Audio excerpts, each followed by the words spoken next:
മണി രാജിവെക്കുമെന്ന് പ്രതീക്ഷിക്കണോ? ഇപ്പോ അദ്ദേഹത്തിന്റെ വിശദീകരണം എന്ന രൂപത്തിൽ വന്നു. ഇനി സ്വാഭാവികമായി മുഖ്യമന്ത്രിയോട് അദ്ദേഹം ഖേദം പ്രകടിപ്പിക്കും. മറ്റൊരു രൂപത്തിൽ ഒരുപക്ഷെ നാളെ സംസാരിക്കും. അതിനപ്പുറത്ത് എന്താണ്? പിന്നെ കുറെ നാളുകൾക്ക് ശേഷം ഇടുക്കിയിലെ ക്യാമറകൾ എത്താത്ത മറ്റേതോ സ്ഥലത്ത് മന്ത്രി എം എം മണി വീണ്ടും പറയും. ഇത് ശ്രീ കാരശ്ശേരി പറഞ്ഞ പോലെ എം എം മണിയുടെ മാത്രം പ്രശ്നവുമല്ല, അങ്ങനെയും കരുതുക വയ്യ. അല്ല, മന്ത്രി എം എം മണിയെ ഒരു നിമിഷം പോലും വൈകാതെ മന്ത്രിസഭയിൽ നിന്നും പുറത്താക്കാൻ ഈ ഗവൺമെന്റ് തയ്യാറായില്ല എങ്കിൽ ഇനിയും ഈ വിവാദങ്ങൾ തുടർന്നുകൊണ്ടിരിക്കുമെന്ന കാര്യത്തിൽ യാതൊരു തർക്കവുമില്ല. അതുകൊണ്ട് യൂത്ത് കോൺഗ്രസ് ആവശ്യപ്പെടുന്നത് അദ്ദേഹത്തെ ഉടനടി മന്ത്രിസഭയിൽ നിന്ന് പുറത്താക്കണം. അദ്ദേഹം ഇപ്പോൾ ഖേദപ്രകടനം നടത്തി എന്നൊക്കെ പറയുന്നുണ്ടല്ലോ, പക്ഷേ അത് ഖേദപ്രകടനമൊന്നുമല്ല. അദ്ദേഹം പറഞ്ഞതിനെ വീണ്ടും വീണ്ടും ന്യായീകരിക്കുകയാണ്. അതിനുശേഷം അത് ഒരു പുകമറയിട്ടുകൊണ്ട് ഇപ്പോൾ CPM-ഉം അതിനെ ന്യായീകരിച്ചുകൊണ്ടിരിക്കുകയാണ്. യഥാർത്ഥത്തിൽ അദ്ദേഹം തെറ്റേറ്റ് പറഞ്ഞില്ല എങ്കിൽ അദ്ദേഹത്തെ വഴിയിൽ തടയും. സംഘടനാപരമായി ഞങ്ങൾ അത് ഏറ്റെടുത്തിരിക്കുകയാണ്. എം എം മണിയെ അദ്ദേഹം തെറ്റേറ്റു പറഞ്ഞ് അദ്ദേഹം പൊതുസമൂഹത്തിന് മുൻപിൽ അദ്ദേഹം ചെയ്തത് തെറ്റാണ് എന്ന് പറയാത്തിടത്തോളം അദ്ദേഹത്തെ വഴിയിൽ തടയും. യാതൊരു തർക്കവുമില്ല. കാരണം മലയാളി സ്ത്രീകളെ പൂർണ്ണമായി ആക്ഷേപിച്ചിരിക്കുകയാണ്.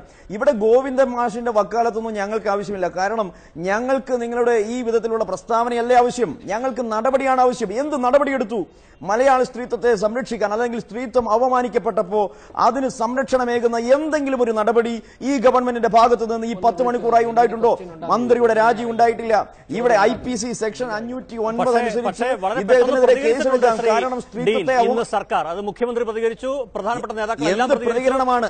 ഇപ്പോ തള്ളിയിട്ടുണ്ടല്ലോ, ഒറ്റ ഭാവത്തിൽ തന്നെ തള്ളിയിട്ടുണ്ട്. കാരണം ശരി, മണി പറഞ്ഞു ശരി എന്നൊന്നും പറഞ്ഞിട്ടില്ല, പറയാൻ പറ്റില്ല. കാരണം അത് നമ്മുടെ എല്ലാം ചെവിയിൽ നിൽക്കുകയാണ്. പക്ഷെ അപ്പോഴും ആദ്യം ഇടപെടേണ്ട രൂപത്തിലുള്ള പ്രതികരണം സർക്കാരിന്റെ ഭാഗത്ത് വന്നിട്ടില്ലേ?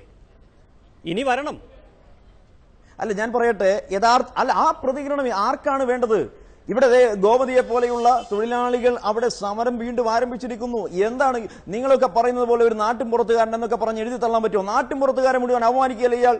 ഇദ്ദേഹത്തിന്റെ തലയ്ക്ക് എന്തെങ്കിലും സ്ഥിരബുദ്ധികളാണോ? ഈ ഗവൺമെന്റ് എന്തെങ്കിലും നടപടി എടുത്തിട്ടുണ്ട് എങ്കിൽ അദ്ദേഹത്തിനെതിരെ കേസെടുക്കണ്ടേ? സെക്ഷൻ 509 അനുസരിച്ച് കേസെടുക്കണം. ഞങ്ങൾ പരാതി കൊടുത്തിട്ടുണ്ട്, ഇടുക്കി SP-ക്ക് പരാതി കൊടുത്തിട്ടുണ്ട്. 20 ഏക്കറിൽ അദ്ദേഹം നടത്തിയ ഈ വിവാദ പരാമർശത്തിന്റെ പേരിൽ, സ്ത്രീത്വത്തെ അപമാനിച്ചതിന്റെ പേരിൽ സ്ത്രീകൾക്കെതിരെ എന്തെങ്കിലും ആംഗ്യമോ അല്ലെങ്കിൽ വാക്കുകളോ ഉപയോഗിച്ച് അപമാനിച്ചാൽ കേസെടുക്കണം. IPC അനുസരിച്ച് 1 വർഷം വരെ തടവ് ലഭിക്കും. അതാണ് ശിക്ഷ.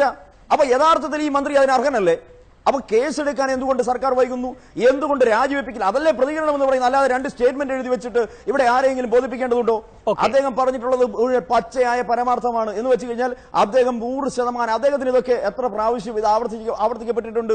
ഇനി ഇത് വീണ്ടും പറയില്ല എന്നാണോ പറയുന്നത്? യഥാർത്ഥത്തിൽ ഇവിടെ എന്താ പ്രശ്നം? അദ്ദേഹം ആ ഒരു മുഖംമൂടി അണിഞ്ഞിരിക്കുന്നു. അദ്ദേഹം കയ്യേറ്റ മാഫിയയുടെ തലവനാണ്. എന്ത് വിവാദം ഉണ്ടാക്കിയെങ്കിലും മൂന്നാർ ഓപ്പറേഷൻ അവസാനിപ്പിക്കുന്നു. ഇപ്പോ മൂന്നാർ ഓപ്പറേഷനൊക്കെ മാറിയല്ലോ, ഇപ്പൊ പുതിയ വിവാദത്തിലേക്ക് വന്നില്ലേ? അദ്ദേഹത്തിന്റെ ലക്ഷ്യം അതാണ്. മൂന്നാർ കയ്യേറ്റം ഒഴിപ്പിക്കൽ, അവിടെ ഒഴിപ്പിക്കണമെന്നുള്ള അല്ലെങ്കിൽ അവിടെ അവസാനിപ്പിക്കണമെന്നുള്ള ഗൂഢലക്ഷ്യം അദ്ദേഹം നടപ്പിലാക്കിക്കൊണ്ടിരിക്കുകയാണ്. കയ്യേറ്റം ഒഴിപ്പിക്കുക തന്നെ ചെയ്യും. നിയമപരമായി നടപടികൾ സ്വീകരിച്ചുകൊണ്ട് വൻകിട കയ്യേറ്റക്കാരിൽ നിന്ന് ഭൂമി തിരിച്ചെടുത്ത് അത് അർഹതപ്പെട്ട പാവങ്ങൾക്ക് നൽകുന്നതിന് വേണ്ടിയുള്ള നടപടി സ്വീകരിക്കും. നിശ്ചയദാർഢ്യത്തോടുകൂടി ഈ ഗവൺമെന്റ് മുന്നോട്ട് പോകും. ശ്രീ ഡീൻ കുര്യാക്കോസ്, അത് സംഭവിക്കുമെന്ന് ആവശ്യമായ പിന്തുണ ഗവൺമെന്റ് ഉദ്യോഗസ്ഥന്മാർക്ക് നൽകും. ഒരു കാരണവശാലും സംഭവിക്കില്ല എന്നുള്ളത് 11 മാസം കൊണ്ട് വ്യക്തമായില്ല. ഇവിടെ ഇടതുപക്ഷ ജനാധിപത്യ മുന്നണി എന്നൊക്കെ പറയുന്നതിൽ എന്ത് അർത്ഥമാണുള്ളത്?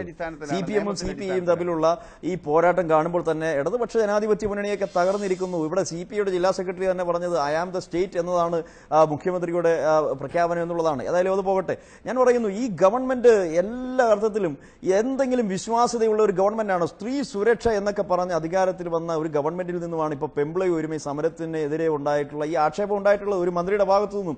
ആ നിലയിലാണ് ഈ ഗവൺമെന്റ് പോയിക്കൊണ്ടിരിക്കുന്നത്. ഇപ്പോ മൂന്നാർ ഭൂമി ഒഴിപ്പിക്കലുമായി ബന്ധപ്പെട്ട് അത് അവസാനിപ്പിച്ചതിന്റെ അഹങ്കാരത്തിലാണ് മന്ത്രി മണി വിവാദ പരാമർശം നടത്തിയത് എന്നത് നമുക്കെല്ലാവർക്കും വ്യക്തതയുള്ള കാര്യമാണല്ലോ.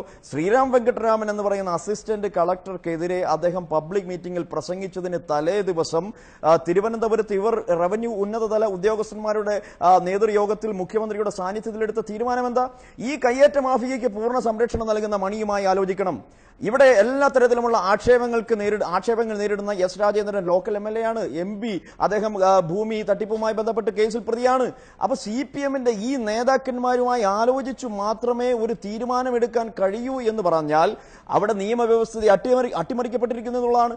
എന്ന് വെച്ചാൽ ഒരു സമാന്തര നിയമവ്യവസ്ഥ അദ്ദേഹത്തിന്റെ സെക്രട്ടറിയും അത് പറയുന്നുണ്ട്, പാർട്ടി ഒന്നടങ്കം പറയുന്നുണ്ട്. അല്ല ഞാൻ പറഞ്ഞു വന്നത്, ഇവിടെ ഒരു സമാന്തര, സത്യൻ മൊകേരി മറുപടി പറയണം, ഇവിടെ ഒരു സമാന്തര നിയമവ്യവസ്ഥയാണ് ഇവർ ലക്ഷ്യം വെക്കുന്നത്. ഇവിടെ കേസുകളിൽ പ്രതിയായിട്ടുള്ള ജനപ്രതിനിധികൾ തീരുമാനിക്കുകയാണ് ഏതാണ് കയ്യേറ്റമെന്ന്. ഇവിടെ ആർക്കാണ് നീതി ലഭിക്കുക?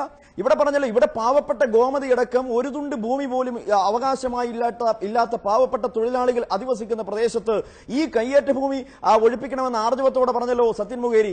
അങ്ങനെയാണെങ്കിൽ ഞാൻ പറയുന്നു, ഇവിടെ ഈ കേസുകളിലെല്ലാം പ്രതിയായി എസ് രാജേന്ദ്രൻ കേസിൽ പ്രതിയാണ്, ജോയ്സ് ജോർജ് കേസിൽ പ്രതിയാണ്, MM മണിയുടെ സഹോദരൻ ആരോപണത്തിന് വിധേയനാണ്, നിരവധി കേസുകൾ അദ്ദേഹത്തിനെതിരെയുണ്ട്.